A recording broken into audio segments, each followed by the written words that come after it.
安平开台天后宫做10来回活动，20号上午伫庙埕头前登场，活动规划皇帝下清温，2只母经安平巡礼等多项活动。同时，为了让参加学生伫巡礼时会当更加认识台南的历史，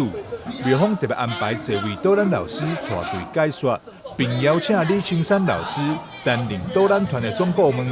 安平开台天后宫主委罗友礼表示，希望参加活动的少年朋友爱注重孝道，用感恩的心回报父母以及家人的养育之恩。也问咱家长的会学子就是讲一定爱知影。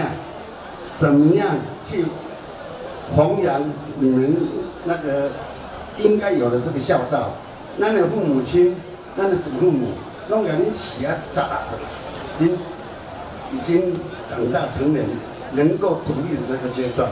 所以你们一定要有那个感恩的心，来对应父母亲怎么样的来个感谢，来个感恩他们。头出咱我要入来时阵有家长跟我讲。咱感谢咱的主办单位真正足用心的办这个活动，让咱的囡仔知影讲，咱今仔日已经变大人啊，以后所有代志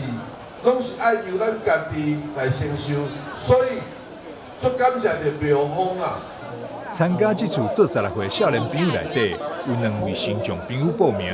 副市长叶铁山以及主委罗友礼也祝福因当大人，并致赠6000块的奖助金，鼓励因爱持续努力上进。安平开台天后宫今年的这个16岁的成年礼，总共有将近400多位的学子共同来参与。那做16岁是台南独特的一个成年礼的活动，透过这个活动让大家了解年轻朋友们过了16岁之后对自己的责任跟义务的一个加重啊。那也感谢父母亲对他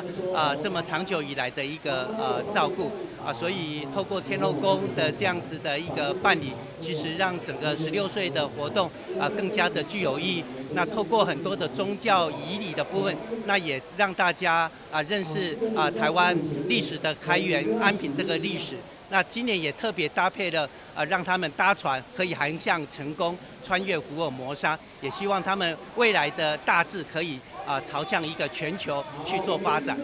庙方表示，今年做10来回名额原本只有350个，但因为报名踊跃，名额马上就要抢了。主办单位特别加开50个名额，但同款嘛是秒杀，可见活动举办相当受到欢迎。